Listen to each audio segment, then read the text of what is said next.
as one stream ends, another seems to begin. It's quite unbelievable. They're blending into one another quite rapidly.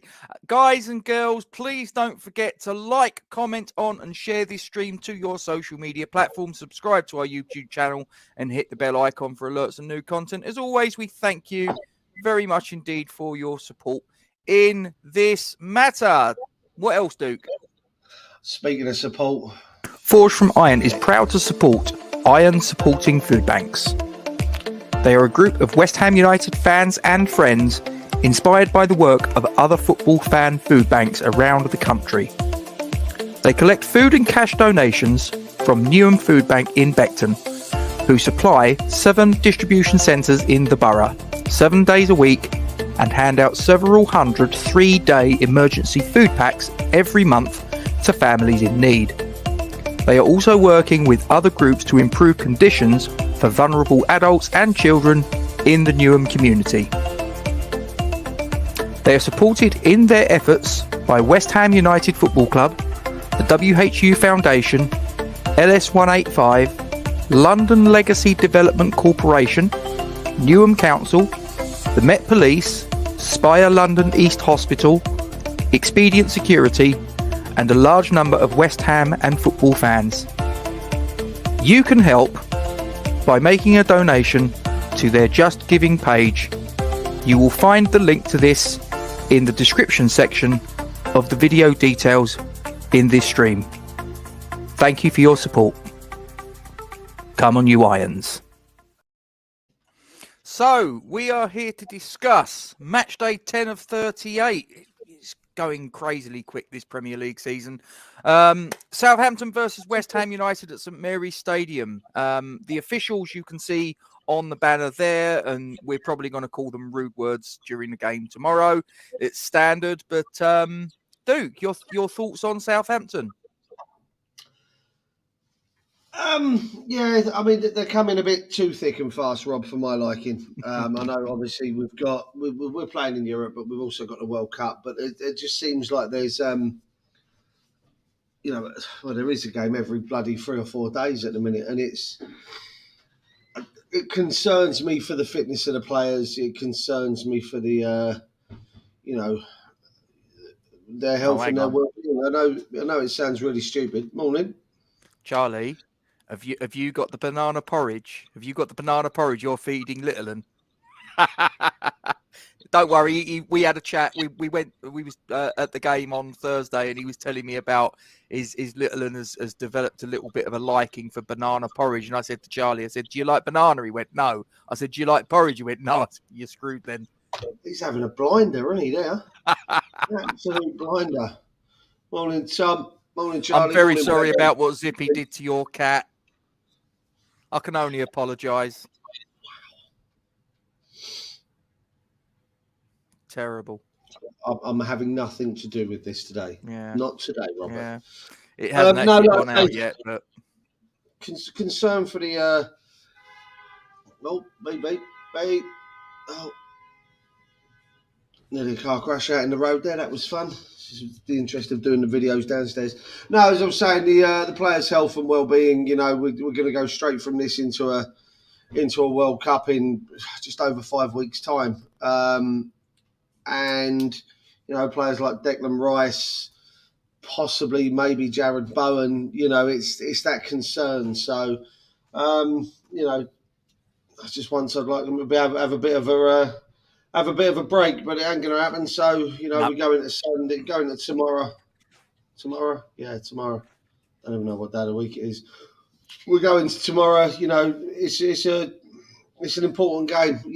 As we get through it with no injuries, no major cock-ups.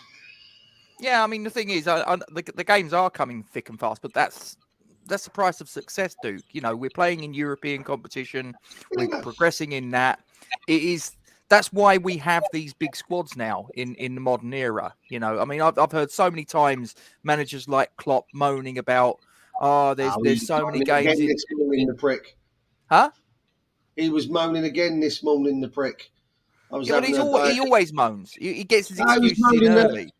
I'm not just picking on Jurgen Klopp, by the way. No, all I am. these managers bitch about games coming thick and fast, and you go, mate, have you seen the size of your squad? That's the reason why you have the deep spots, because you're going deep in these competitions. He weren't even moaning about squad size. He was moaning about the fact that there are only 3 clubs in the world that can Thanks, compete Charlie. and or can do what they want, and the rest of us have to operate within our financial means. Talking about City, Newcastle, and PSG, and it just gets on my tits. Just crack on with it. You know what I mean? No one wants to hear you keep moaning. Yeah, I'm going into this, as I said yesterday when we finished up the match review of the Anderlecht game. It's very unusual feeling as a West Ham fan for many years, going into an away game full of confidence. I really am going into this game full of confidence. Now, part of that is due to our results of late. Part of that is also due to, have you looked at Southampton's results of late? I know they beat Chelsea, but Jesus Christ, their form has gone south for the winter. It's surely we're going to Southampton and we're doing this. We've got Skamaka that's in form, banging goals in, and they just seem to be shot. I mean, there's all sorts of noises about Hasenhüttl's on borrowed time and all the rest of it. We got to go there and we got to take advantage of this. Yeah, no, but I mean, there was talk. Was it last Monday?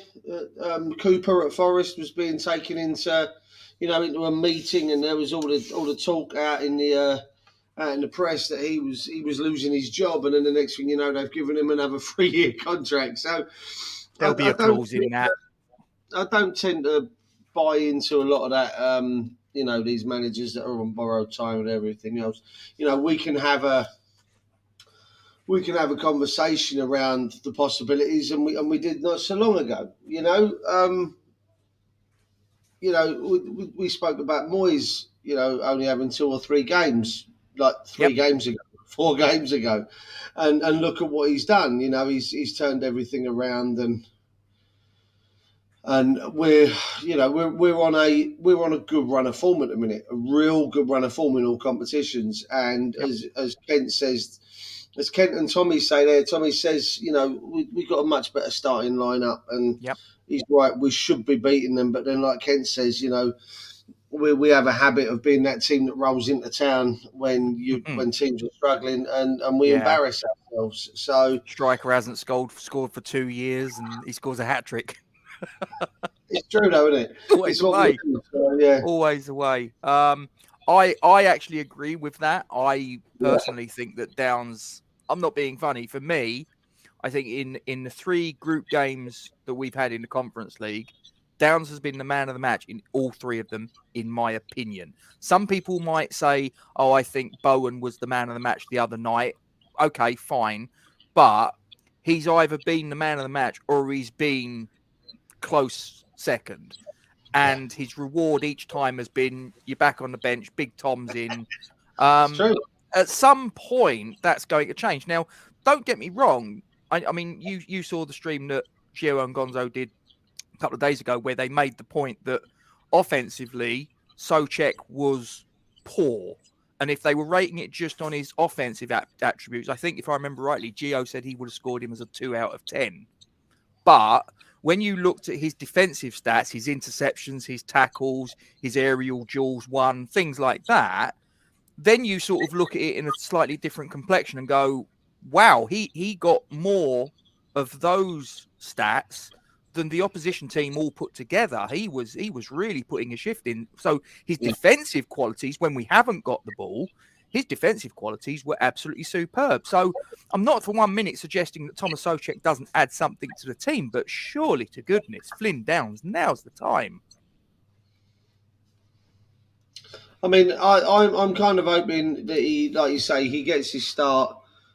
He basically gets what he deserves. Let's not mess around, Rob. He's been a fantastic acquisition for me.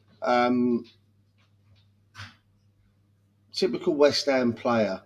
Someone the other day likened him to Scott Parker. confidence, calm. You know, listen. I've got a lot of time for him. I've got a lot of time for him. I absolutely. What? You just could what? What? Turn me off. Yeah, got him. Okay. Yeah. I've got 20 minutes, 25 minutes, and get the pub open. No, listen. He deserves more than just one start in the Premier League. You know, like this guy has got, in my opinion, he's got everything. He's got everything in his locker to be a key part of the West Ham setup for years to come. Right. Okay. I have just put a link in the stream. Luke, Tommy, if you two want to jump on, you're more than welcome to do so. Right. Okay. I'm going to add to the stream and get rid of this. Okay. This is what I suspect that will be put out. It's not the team maybe that I would choose. I emphasize that. I've already made my case about Flynn Downs, but sadly, as you can see there, he hasn't made the cut as far as what I think David Moyes is going to put out. So Fabianski will come back between the sticks in my view. Don't think that's revelatory. Now, we had a few problems because obviously Dawson went off with a dead leg, having come on as a sub during the game against Anderlecht. Ogbonna went off after about 20 minutes. Zouma was ill, apparently, in the week, which is why he wasn't on the substitutes bench. I only found that out yesterday. So, and also Tilo Kehrer had a bit of an issue. So, but I listened to David Moyes' press conference yesterday morning. He seems to think that Kehrer will be good to go. So Kehrer, I think, will be at right back. I think Cresswell will be at left back. Dawson, I think, dead leg. I don't think that will keep him out of the game. I think he came off more as a precaution. I think knowing Dawson, the sort of like the persona that I've come to know of Craig Dawson, I think that a dead leg really wouldn't have kept him out if he had anything to do with it. I think that probably that was more precautionary. We were 2-0 up. It's game done by that stage. So I think that probably what you'll find is that Craig Dawson will make the cut. But I think that Kurt Zouma may well possibly not make it. I've got a funny feeling it will be Ben Johnson who will be his centre-back partner. I actually think he did much better in the game against Anderlecht Thursday than he did the previous week, in my opinion. So hopefully he's getting back to sort of match sharpness. The double pivot in front, Declan Rice will have the captain's armband, but I think it will be Thomas Souček that will come back in. I think Flynn Downs will be rewarded for his fantastic performance against Anderlecht with a spot on the bench. Make of that what you will. And then it will be Pablo Fornals left, Jared Bowen right, Paqueta as the number 10, and Gianluca Scamacca as the number 9. Now, you'll notice, ladies and gentlemen, we've been joined by Irish Tommy. So I'll tell you what, Duke, do you mind if Tommy as the guest sort of like has a little go at that? By all means. Tommy, that's what I suspect that Moyes will go with. What say you? I'm going to have a slight disagreement on the back line. Go for it. I don't think he'll be inclined to play Johnson at centre-back when he has Kehrer there. I think he'll move Kehrer back to the centre and go with either Johnson or Southampton at right back. Okay. I think that would be probably maybe better balanced. So I think, I like you, I don't think Zouma will make it. He's been in isolation, apparently.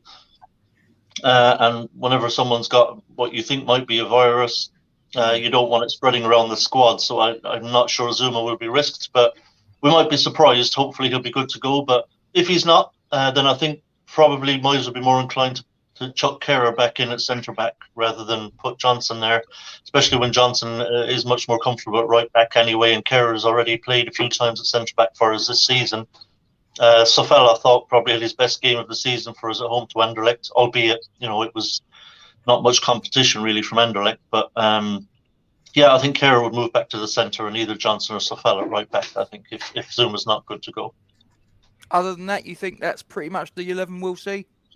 Yeah, other than that, it's going to be entirely predictable. Yeah, it's I think I don't think Corney is ready yet. So and he, for some reason, he never starts or rarely starts Benrahma, even though he had a really good game against Anderlecht, contender for man of the match against Anderlecht. But he probably still will plump for Fornals, particularly given as it's an away game.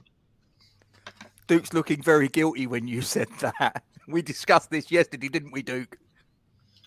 Don't know what you mean. Duke, what's your thoughts on that 11? other than obviously the issues at the back, it's pretty much self-explanatory, isn't it? It's what he does. Like you say, he has his favourites. You know, as Tommy says there, he rarely starts Benrahma in the league. I will disagree that I thought we had a good 15 minutes, but that was about it. But I mean, Fornell's out there. You know, he kind of, as I've said before, he babysits Cresswell and does a lot of donkey work up and down that left, which is why he constantly gets picked. And you can't leave Paqueta out. Is, you know, the link up between him and Scamacca up top and bringing Bowen into the equation on that now as well. It's just scary. It's just scary how good those three are becoming and their link up play. So, other than obviously the issues at the back, you know, then it's a pretty much a team that picks itself. Fair enough. Fair enough. Southampton of late, as we say, have had a little bit of a torrid time of things. They beat Chelsea, but since then they faced, is it Villa, Wolverhampton Wanderers, and then they rocked up at the Etihad and got absolutely demolished. Ralph Hasenhüttl's got some problems. This is the team that I suspect that he will put out to face us. In goal, it will be Gavin Bazunu. I suspect he's going to go 4-2-3-1. They've flitted. They've done 4-4-2. They've done 4-2-3-1. I've got a funny feeling he's going to go 4-2-3-1. I think he's going to try and match up what he thinks David Moyes will go with, which will very likely be 4-2-3-1. So I think it will be Perrault as the left back, Walker Peters as the right back, and the centre back pairing being Salisu and Bella Kotchap, who's not a player I'm overly familiar with. I'm guessing because you've got quite a keen interest in the Bundesliga, Duke, you may be aware of this fella, but we'll come into that in a moment. The defensive midfield, the double pivot, I suspect that James Ward-Prowse might drop in there actually alongside Diallo. And then in front of them, it will be Aribo left, Elyounoussi right, and Stuart Armstrong, in the number 10 position, and Shay Adams up top. Duke, I'll send this to you first. What are your thoughts? There's only two players there, mate, that give me any kind of there's only two that make me sit up and take notice, and one is Ward-Prowse and the other one is Adams up top. I've always been, I've actually been quite a fan of Che Adams for a while. You know, he's got a lot of pace. Yeah, he's still quite raw. You know, his finishing could be better, but you know, when you've got kind of the pace that he does, he's going to get into goal scoring, you know, positions, and he's in a better side. He would obviously get more of those and would end up scoring a hell of a lot more goals. And obviously Ward-Prowse as well. You know, we were linked with him in the summer, Rob, and I would have taken him at the drop of a hat. You know, for me, him and Maddison at Leicester would be, if I had to go, you know, if I had to bring in if I had my choice, of bringing in a couple of players, they'd be the two that I'd actually go out and bring in. I've got a lot of time for the pair of them. Other than that, I mean, this Southampton side, there's no real great individuals in there other than, you know, I say great, I put Ward-Prowse in that category, but other than that, there aren't any other great, you know, individual players, and they're really not playing like a team at the minute. They are really, they're on a very, shall we say, steep downward trajectory. Just at the time that our form is doing that, their form is doing that. Oh, so massively, yeah. Yeah. Tommy, what say you on that 11? Very ordinary. Nothing really too much to fear there for me. That's a bottom half team, in my opinion, and it's showing in their results. I think if we go there and don't get a win, it'll be because we haven't played up to our standards. I think, you know, if we turn up tomorrow and we're good, we put in a good performance, I think we'll beat them. There's nothing too much to fear there. Obviously, we have to be careful about giving away free kicks anywhere around the penalty area, because Ward-Prowse is obviously a huge danger with these free kicks there. So let's make sure we don't give him any opportunities to put one in the top corner. I'm not sure what they're like on set pieces, if I'm honest. I don't know how much threat they carry on set pieces. But hopefully we'll be able to deal with that kind of stuff. And if we can deal with that kind of stuff and we don't give Ward-Prowse any opportunity to get a strike on goal from a free kick or something, then we'll have to play poorly, I think, to lose to that team. So for me, it just looking at that side, I'd have confidence. I think, like I said in the comments a little while ago, I think our starting 11 is much better than theirs. And we've got a lot more quality in almost every position. So yeah, I'd be very disappointed actually tomorrow looking at that with anything less than 3 points, if I'm honest. And like you say, their form is horrible too. So yeah, we should be beating those really, Gatesy. Yeah, I mean, just looking here at their Premier League form, their last 6 matches, they've lost 5 of them.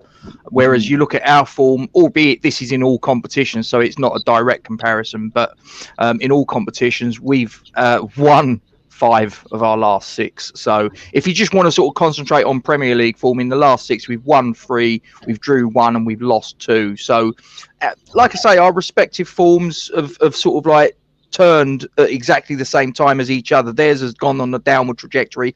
Ours have gone on the upward trajectory. I do agree with what Kent made the point that, this is the game where we find out, have we still got that soft underbelly that sometimes West Ham are criticised for? But I just got a funny feeling that this could be a pivotal moment for Ralph Hasenhüttl specifically in his tenureship as Southampton manager. I've got a real sneaking suspicion if we go there and we turn them over, this could be the game that seals his fate. Yeah, I mean, we've already done it this season, haven't we, to Bruno Lage? So losing to West Ham could get someone else sacked, this weekend. So yeah, but look, I mean, that's their problem. I really don't care about Southampton or their woes. That's for them to worry about. So yeah, I just want to hopefully go there. If we put in a performance, we'll beat that lot. Yeah. So let's hang on a sec, because I'm sort of like, as you've noticed, guys, I've still got my bloody internet pissing around. So we'll get into you're laughing, Duke. Yeah, I know. Let's get into the score predictions then, guys. In the live chat, get involved in this one. We're going to do our game pattern and the score predictions as well.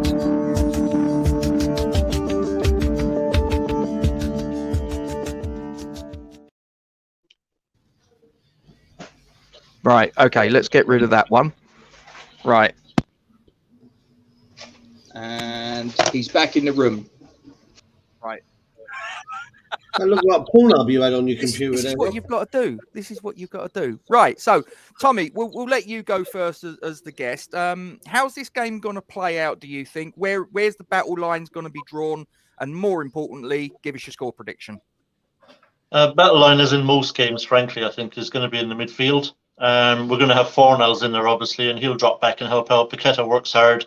So I think once we can take care of them in midfield, obviously we're not a team that tends to dominate possession, but I think tomorrow there's no reason we can't break even, at least, with them in as regards possession. I think we'll have a lot of ball in their half tomorrow. And I'm confident that we're just going to be too good for them. As I say, their confidence is on the floor. Ours is rising every time, every game. Like you say, we're winning games, and I don't care, if some of those wins are in the Conference League against Anderlecht. Winning games, no matter who they're against, gives confidence to players. It gets their tails up. It doesn't matter who they're beating. If they're winning games, they're feeling good. They're feeling happy about themselves. It's a good feeling to win for a player. Scamacca, obviously, is on fire. Paqueta is really starting to find his feet now. The one thing I think Paqueta has really struggled with is the difference between the Premier League and League One as regards the pace of the game and how quickly you've got to do everything. He's been caught in possession a few times, just dallying on the ball a little bit, something he could get away with in League One, but he's learning now that he won't get away with it in the Premier League, and that everything's got to be sharper and snappier, and he's starting to make that adjustment now. So I think we'll see another really good performance from Paqueta tomorrow. So I'm actually quite confident, given the team that they're going to have out and their form compared to ours. I'm I'm confident we're going to go there and get the win. I don't think we're going to go there and destroy them by any means. We'll have to work for it. We'll have to play well, but I think we will work for it, and I think we will play well. And we just don't tend to hammer teams anyway, do we? We very rarely go out and get like a 3-0, 4-0. Only happens occasionally, but I still think it'll be comfortable. Or probably 2-0. I think I expect us to keep a clean sheet. 2-0 West Ham. How about yourself, Duke? What's your analysis and the score prediction?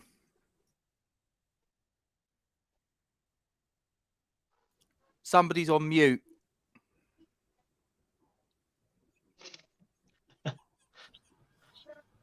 Fire engines, Rob. That's why.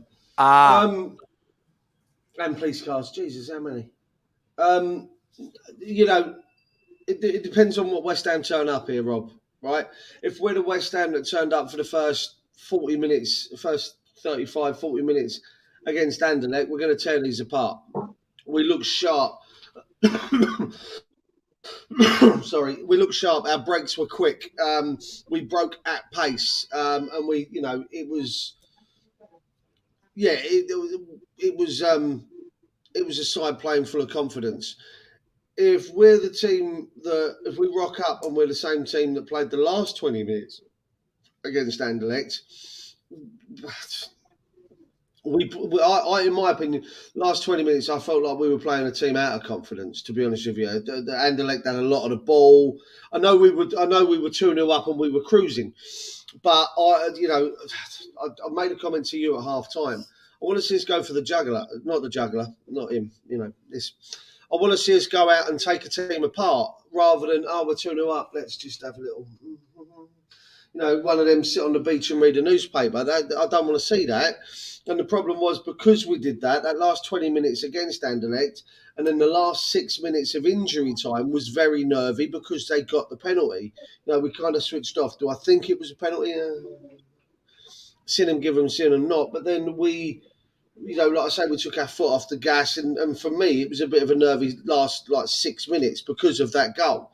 Their towels are up. We're like, shit, hang on a minute, they're coming. So if we can start, I agree with Kent's score prediction there of 3-1. I do think we'll go, but I don't think it'll be like that. I actually think we'll go probably 2-0 up. They'll get one back, and then because they start coming looking for that equaliser, we can, a bit like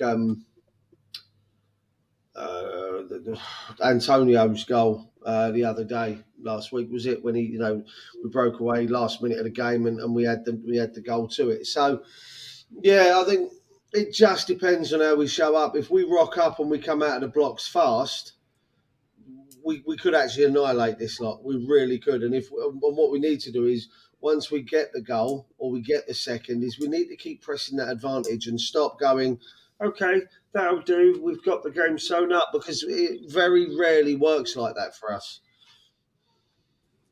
Yeah, no, I think this will be a game that I don't think we'll dominate it. I think they'll have moments where they come into the game and we've got to withstand the pressure that they're going to bring onto us. But I think that fundamentally over the 90 minutes, you'll look at the performance, hopefully, and it will be a performance where we've largely controlled the tempo of the game, and that we're the team that are generally on top. I'm going a 3-1 away win. I think we'll have to work hard for it. I don't sense that there will be any complacency from David Moyes, though, just listening to him in the press conference. I think he's mindful of the threat that Southampton can pose to us if we don't approach it right. I don't think he'll allow any complacency. He'll be cracking the whip in training. I think he'll be pushing his players to the absolute maximum that he can get out of them. He'll focus their attention to detail. And I think that we will have too much for Southampton over the 90 minutes. I'm going for a 3-1 win to the away team. There we go. Anyway, Tommy, any final thoughts before we knock it on the head, my friend? Yeah, just as regard that penalty, but Duke mentioned it there. Yep. That penalty. These are one of the... I've seen this happen before, either free kicks given or penalties given for this kind of stuff, and it cracks me up. I just can't understand, and I would like to get some clarity from various governing bodies about why these are considered fouls.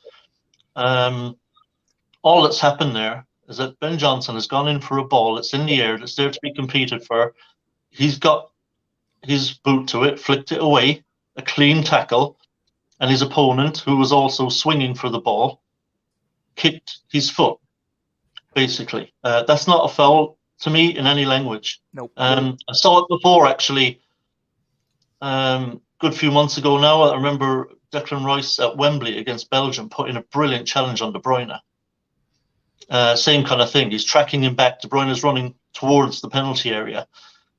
Declan Rice, with the ball kind of there to be won, slides in, puts in a great challenge as De Bruyne was shooting, flicked the ball away cleanly. De Bruyne kicked Declan Rice's boot, essentially, and free kick was given.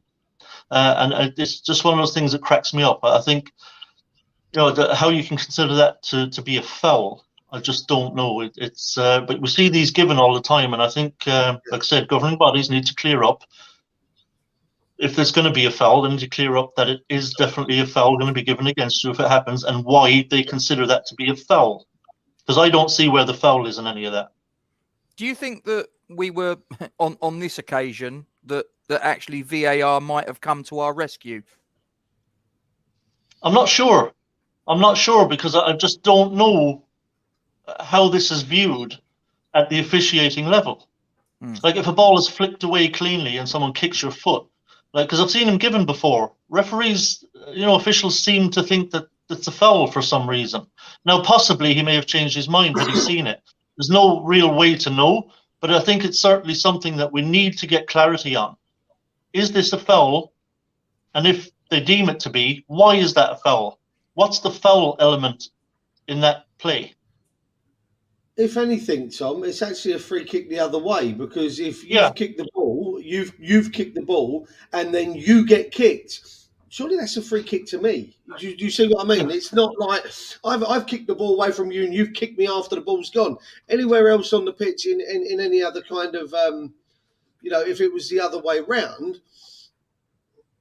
and I'm the one and I nick the ball away from you and then you clatter me afterwards, well, then that's a free kick to me. Well, it's no different. Even if I'm not the one in control of the ball, you've still kicked me after the fact that I've won the ball. Yeah. That's a free kick to me, not a penalty. In any other context. Yeah, in any other context. In a game of football, if you nick the ball away from someone and then they contact you afterwards, the free kick is for you, not for them. So why should it, in this context, why should it be any different? It's ridiculous. And I've seen them given before, and they've got to have a word with the officials here and say, look, you've got to stop giving fouls for that stuff. He's nicked the ball away clean and then got kicked, and you've given a penalty against him. It's ridiculous. Yeah. Any final thoughts from yourself, Duke, before we knock it on the head? Big game for me. It's a big game tomorrow. Declan Rice mentioned it on social media the other day. Winning breeds confidence, and you want to keep that run going. If we are, in essence, where we think we are as a football team, as a football club, and that's the progression. Runs of winning matches are key to pretty much any club. Making a run at things. Now, I'm not saying we want to make a run at the title, because that'd just be fucking ridiculous, let's be honest. But if we want to qualify for Europe, via the league once again, we have to put in runs of, extended winning runs, if you will. And tomorrow for me is key on that. Like you say, we've won 3 out of the last 6 in the league. Let's add another one to that. Tomorrow's key to obviously where we see ourselves now, or where we can actually get a good idea of what's coming. Because as Ken says, this is the sort of game where we would have showed our soft underbelly in the past. Let's see how far we've come as a club. Absolutely. Well, gentlemen, before we knock it on the head, for those of you that are watching, please pay attention. Forged from Iron is proud to support Iron Supporting Food Banks. They are a group of West Ham United fans and friends inspired by the work of other football fan food banks around the country. They collect food and cash donations from Newham Food Bank in Beckton, who supply 7 distribution centres in the borough, 7 days a week, and hand out several hundred 3-day emergency food packs every month to families in need. They are also working with other groups to improve conditions for vulnerable adults and children in the Newham community. They are supported in their efforts by West Ham United Football Club, the WHU Foundation, LS185, London Legacy Development Corporation, Newham Council, the Met Police, Spire London East Hospital, Expedient Security, and a large number of West Ham and football fans. You can help by making a donation to their Just Giving page. You will find the link to this in the description section of the video details in this stream. Thank you for your support. Come on, you Irons. There you go. So that is our match preview of West Ham's trip to Southampton St. Mary Stadium tomorrow. Tommy, I'm very grateful that you've been able to join us on this particular broadcast, my friend. Pleasure. Good to see you again, guys. Likewise, my friend. Man. And for those of you watching, please don't forget to like, comment on and share this stream to your social media platforms. Subscribe to our YouTube channel and hit the bell icon for alerts on new content. As always, we thank you very much indeed for your support in this matter. Gentlemen, what are we? We are massive. That'll do. Come on, you Irons. Here